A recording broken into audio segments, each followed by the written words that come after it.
Restu Van Houten, putra sulung musisi kenamaan Charlie Van Houten, sepertinya kian enjoy dengan karirnya di industri musik tanah air sebagai musisi muda. Meski usianya baru 19 tahun, pemilik nama lengkap Muhammad Restu Gibran Van Houten semakin membuktikan kepiawaiannya dalam mengolah vokal. Usia boleh muda, namun ia sudah merilis beberapa single hingga album.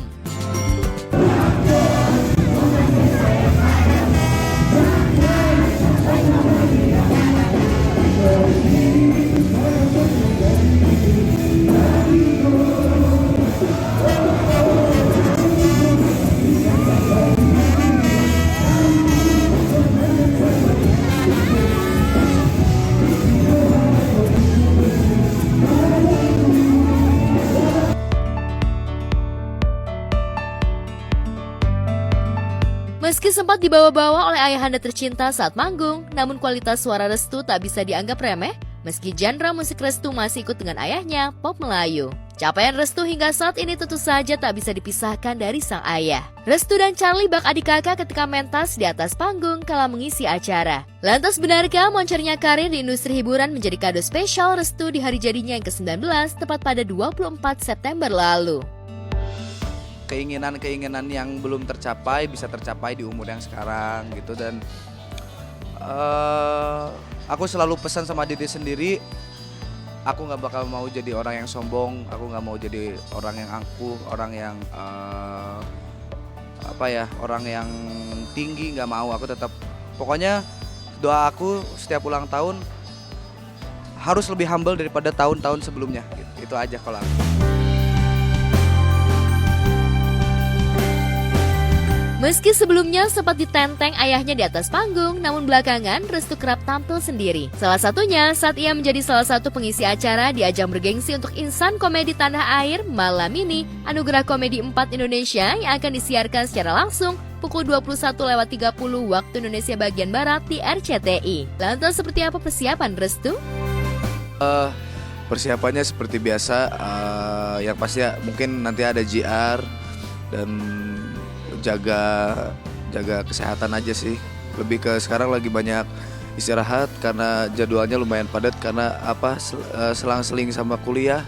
Udah mulai kuliah, jadi harus ngatur waktu. Ini juga udah lumayan bindeng, lumayan serak, jadi lebih banyak stay di apartemen, lebih banyak diam gitu. Ya nanti lebih maksimal hasilnya di tanggal 26 nanti. Waktu awal dapat kabar dari dari manajer main di acara itu, lumayan kaget juga, karena biasanya kalau aku acara-acara gede, award, apalagi ini kan komedi ya, biasanya ada ayah bareng sama ayah. Cuma ini ternyata kan dipercaya untuk ngisi acaranya sendiri gitu. Ini suatu kehormatan yang besar buat aku yang saat ini lagi berproses untuk berada di industri musik. Ya ini mungkin peluang dan kesempatan yang besar buat aku. Ya banggalah.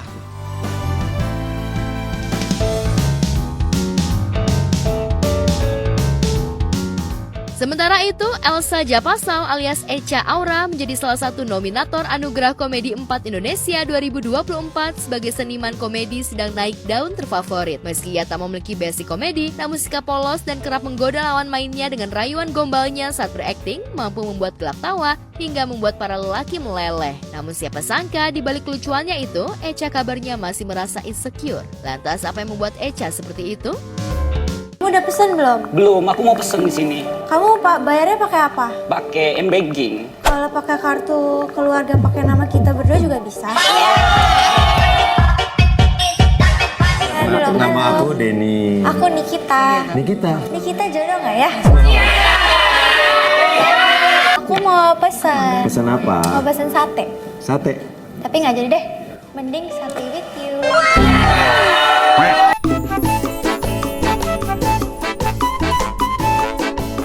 Lantas dari mana Echa belajar melawak hingga akhirnya ia masuk jajaran komedian muda wanita yang diperhitungkan? Benarkah pertemuannya dengan Surya Insomnia dan komika Indra Jegal membuat insting komedi Echa terbangun? Apalagi Echa dikenal di jejaring maya sebagai TikToker viral dengan videonya berjoget mengenakan daster, bahkan ia sempat dijuluki sebagai Duta Daster. Dan Echa juga dikenal sebagai gamer hingga dipercaya sebagai brand ambasador game tersebut.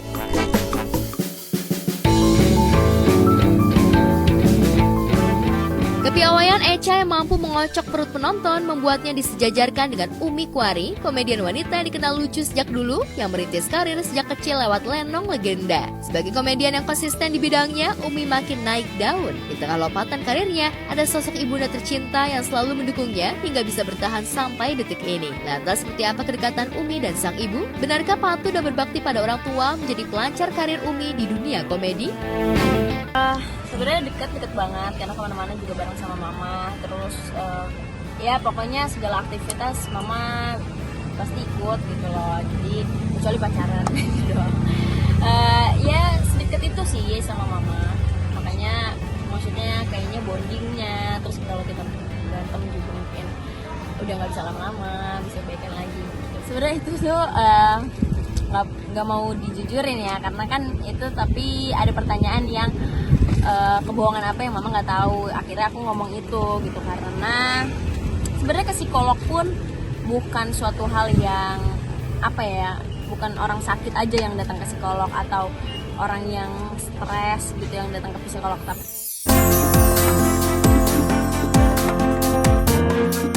melihat kualitas dan eksistensinya tersebut tak salah, baik Umi maupun Echa masuk nominasi dalam Anugerah Komedi 4 Indonesia 2024 kategori seniman komedi sedang naik daun terfavorit. Dalam ajang bergengsi yang akan disiarkan secara live pukul 21.30 malam ini di RCTI, Echa dan Umi bakal bersaing dengan Kimau dan Inyong. Seperti apa pula sosok Kimau dan Inyong yang selalu melawak di setiap harinya? Siapa yang akan meraih penghargaan?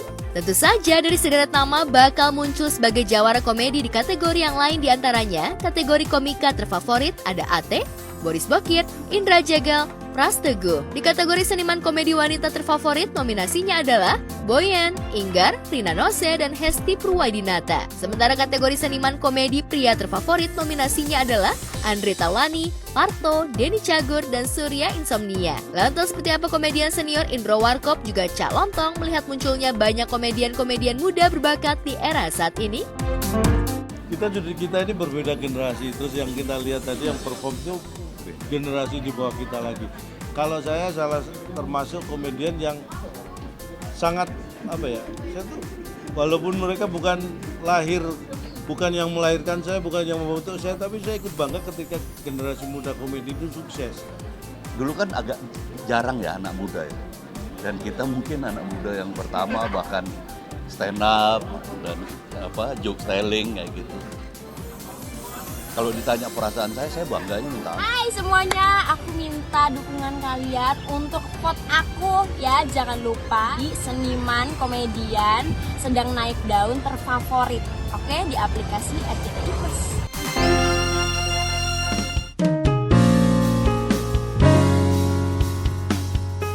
Sementara itu, Romeo kembali berselisih dengan Yasmin. Yasmin menilai Romeo tak peka dengan apa yang dirasakan olehnya, terutama soal isi hatinya. Romeo pun dinilai Yasmin selalu memainkan perasaan orang lain. Tak ayal sikap kekanak-kanakan keduanya itu bikin baper halayak luas. Permasalahan keduanya menjadikan mereka bak tokoh kartun masyhur Tom and Jerry.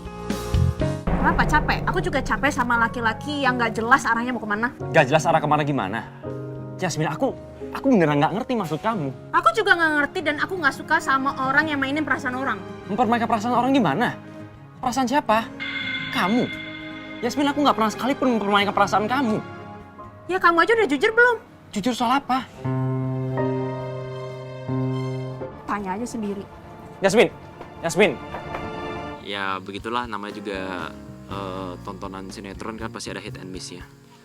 Jadi kebetulan emang penulis sedang menggunakan jurus itu, hit and miss. Tapi ya tunggu aja, sabar. Harusnya nanti akan ada sweet endingnya.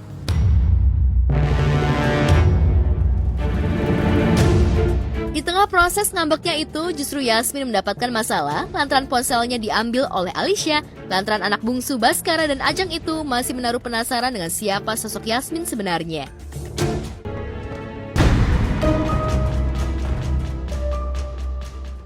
Yasmin kenapa foto-foto ruang arsip kantor? Kan gak sembarangan orang boleh masuk ke sana. Ada yang aneh sama Yasmin. Dia selalu berusaha untuk dekat sama keluarga Cakra Dinata. Handphone aku nggak ada ya? Kemana ya?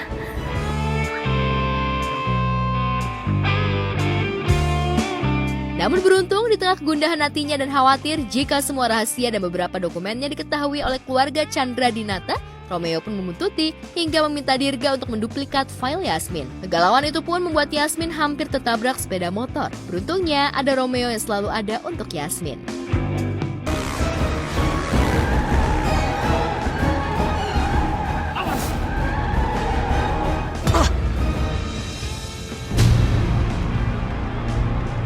Kamu nggak apa-apa kan? Aku baik-baik aja kok. Kok kamu bisa ada di sini?